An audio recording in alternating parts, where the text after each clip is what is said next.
Yes, it's finally here. I've been waiting patiently for weeks and weeks to be able to finally do this upgrade on my Gibson Les Paul. Let's go check it out together, my friend. I'm on Lanzasing now. We break it down, baby.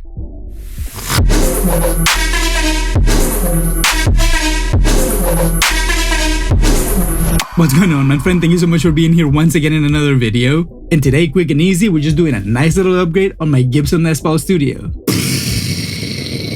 Because even though I've been in love with it since day one, there's been a few little things that I've always wanted to do to it. And I'm not gonna be kidding by saying that I didn't buy this Les Paul just basically thinking about Slash. Slash was the only thing crossing my mind when I saw this guitar in Sweetwater. I was just like browsing, chilling, and I saw it and I was just like, wow, that is so close. For basically like half the price of what a Slash guitar used to be at the time. And I bought it in the middle of 2020 when things were crazy. Getting a hold of a new guitar that you liked in that little period of time was very hard. So I was very happy when I found this, but I had a bunch of gripes aesthetically that the guitar just didn't resonate with me the way that I wanted to.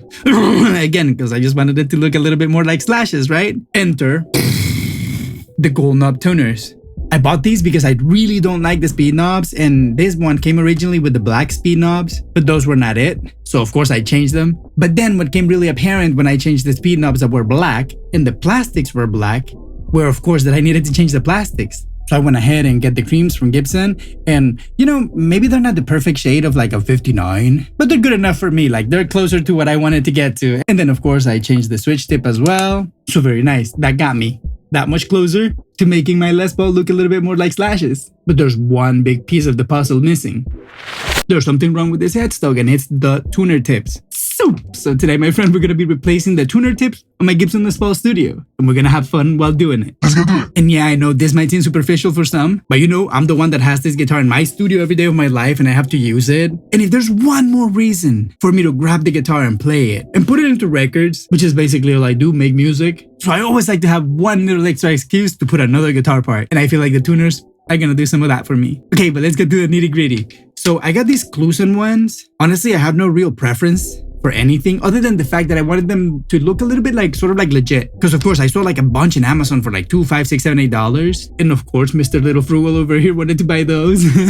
But then I got a little bit afraid because I was like, what if the shade of the plastics is not the color that I want? If it's like too green or just like stark white, like ivory white, or like straight up yellow. And I already knew that a lot of people that do like their little repairs and stuff like that, they use Clusen for this. Plus it's not that easy to get a replacement that goes straight into the Grovers. I honestly don't even know if these are gonna fit, so that's something nice that we're gonna find out together. And I guess these are for the Clusen Revolution tuners, and these would be the button tuners in case you want to get them. I'm gonna put them right here just so you can go check them out or whatever. But very funny, they have these screws right here, but everything I read online, they said that the screws didn't work. So let's see what happens. Let's open this package. Okay, let's see if I can open them. It's not as easy as it looks. What do you think, my friend? Do you like those kidney button tuners? Or you, like me, prefer these? I'll be super curious to read you right here in the comment section down below. And remember, while you're there, like, subscribe to all those cool little things that we like to do on YouTube, and enjoy this little bossa nova, my friend. I hope your day keeps getting better and better and better. Alright, let's keep working. Ooh, and they are looking pretty nice. They have like some sort of like a, I don't know, some sort of like a perloid attribute. But all I'm saying is like, they're not like straight up like a piece of plastic, you know? No, they have a little bit of a vibe, like little like lines, sort of like a marble effect, if you will.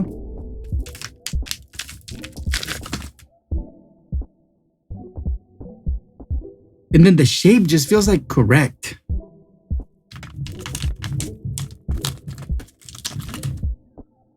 They're so light too.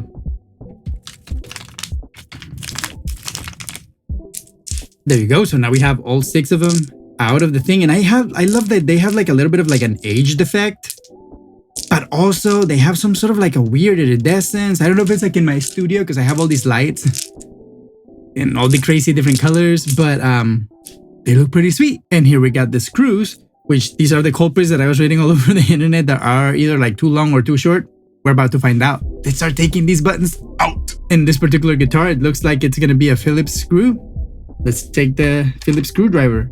And just to make sure that I'm not like over tightening my strings, because of course I'm trying to do this without loosening my strings because I don't want to lose them.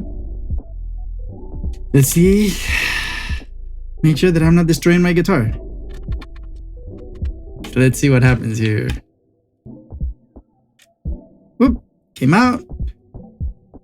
And we're about to find out what's the difference with the screws. Oh, okay, wow.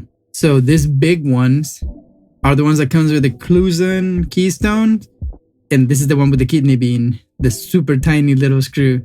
So that's a big difference. I mean, at least I can't miss it, right? I can mess them up because they're so different. Let's try it with the big one first. Yeah, I mean, that small one is not even gonna make a dent. Let's try and see what happens. Oh, cool. So they just like literally just fit in. So there's no way to mess up that screw. So there you go. The first one wasn't really that hard to do. I don't know that I like the pressure that I applied to it right now. It might be a little too stiff, but who cares? Let's just keep rolling.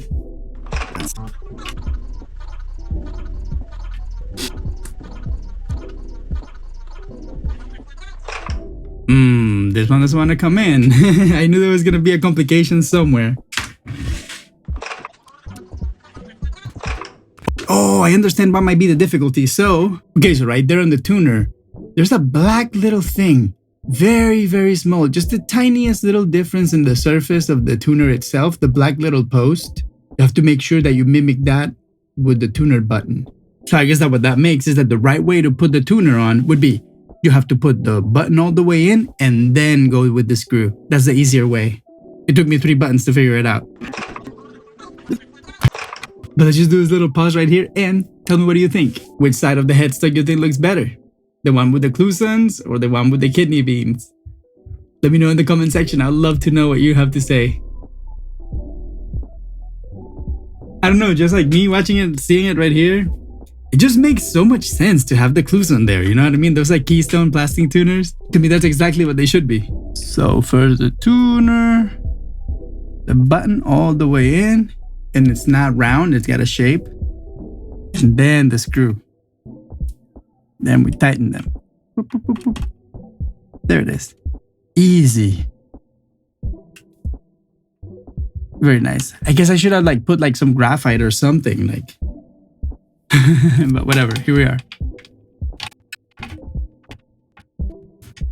Yeah, so definitely they're not rounded. So there's only like almost like a way or two that you can fit them in.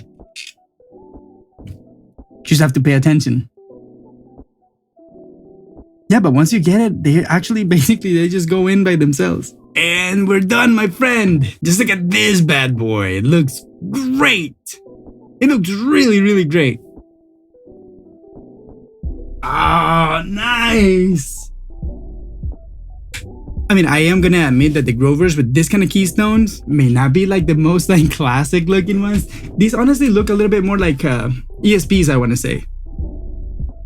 But my friend, all that matters is that I'm really happy with them and I can't wait to hear what you have to say in the comment section down below. But definitely it looks a lot better for my taste and I am loving my Les Paul a lot more by just doing this super simple change. It took me maybe, I don't know, like half hour. And of course I'm making the video at the same time, like I'm talking to you and having fun, but super quick and easy and I'm loving it. But as always, what I have to say doesn't really matter, is what you have to say, and I want to read it all in the comment section down below. And remember, while you're there, like, subscribe. If you can financially support me, smash that super thanks button right there, and thank you so much. And if you have some more time to watch another video, well, watch this one right here. I'll be waiting for you right there, my friend. Thank you for being here once again in another video. See you.